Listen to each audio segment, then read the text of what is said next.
So Jennifer and Cassie have been talking about data from their college and know a data geek and look at your data. So let's look at our data. So how long does it take our students to get to an associate's degree? So looking at their first associate's degree, because we know students get multiple degrees and certificates here. So time to first associate's degree, the median number of years is 4 years. 4 years for a student to get to an associate's degree. That is a very long time.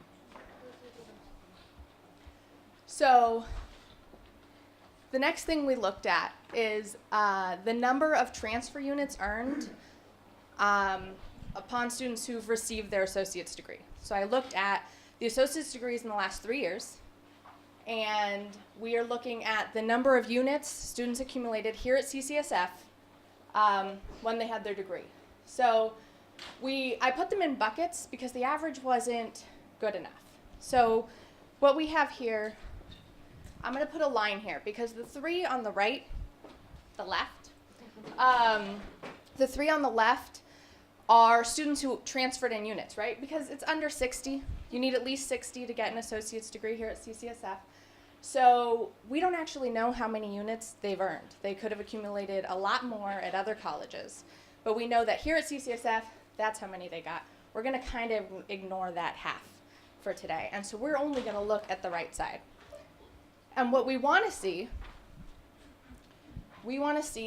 that this number, 60 to 74, is the highest. And we're seeing that on average, right? Or they're the largest group. That's great. But who are these guys? The 75 to 120 units or more. Right, 120, that's 2 degrees, guys. So for people who've earned at least 75 units, now these are transfer level units. I'm not talking about basic skills units. I'm not talking about units that are earned at other colleges that they did transfer in, right? These are just CCSF transfer level units.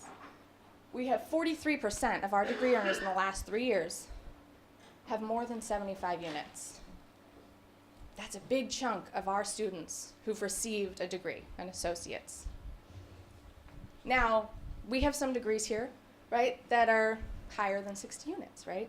So let's say even if that second column is all of our higher degree associates, which it's not, we'll see that next, that's still 22% of our students who've received a degree in the last 3 years. That's a lot of extra units, right? This is why we want to think about being more intentional, giving students the right information so that they can make those decisions.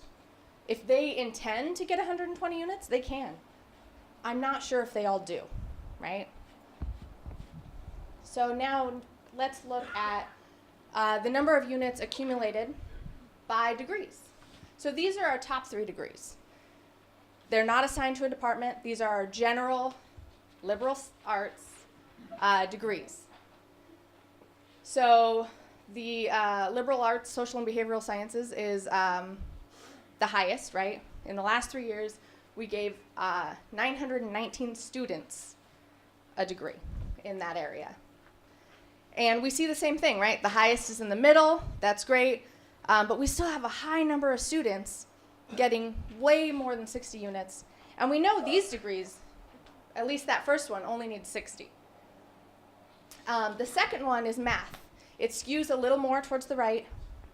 We know math degrees, some of them require a little more units, but not all of them, if you look in the catalog.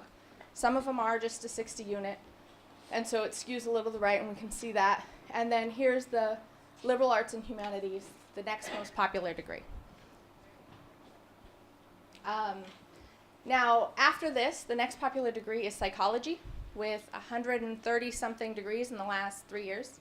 So what I did, the next slide we're going to look at by department. Now, does this make sense to anybody? Does anyone have questions at this point?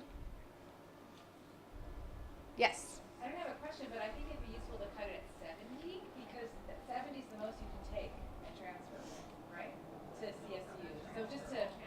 Oh, that you can take with you. You can take with you. They won't accept anything over. I mean, they don't count things over 70. Content credit, but they won't accept it for transfer credit. So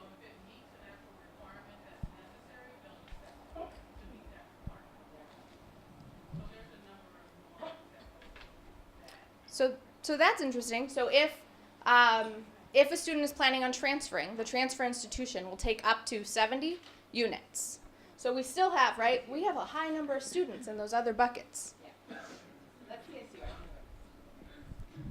And of course, not all of them plan to transfer, but that's a high number of units. So I lumped them by department.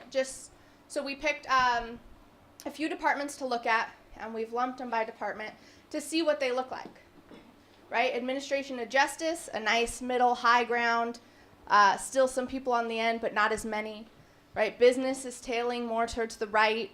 Behavioral sciences, that's our psych degree, that's our fourth most popular. A nice tip in the middle, still some more on the tail.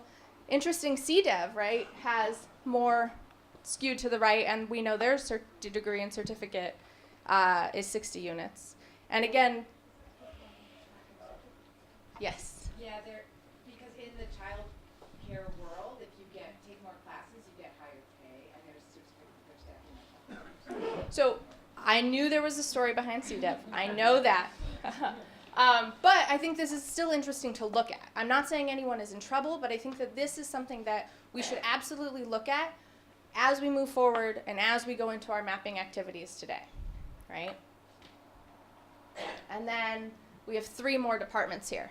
So with the bars are shorter, right? They're not as popular as the ones before, but that's okay. We see some of the same things where it's more towards the right, where it's more towards the center.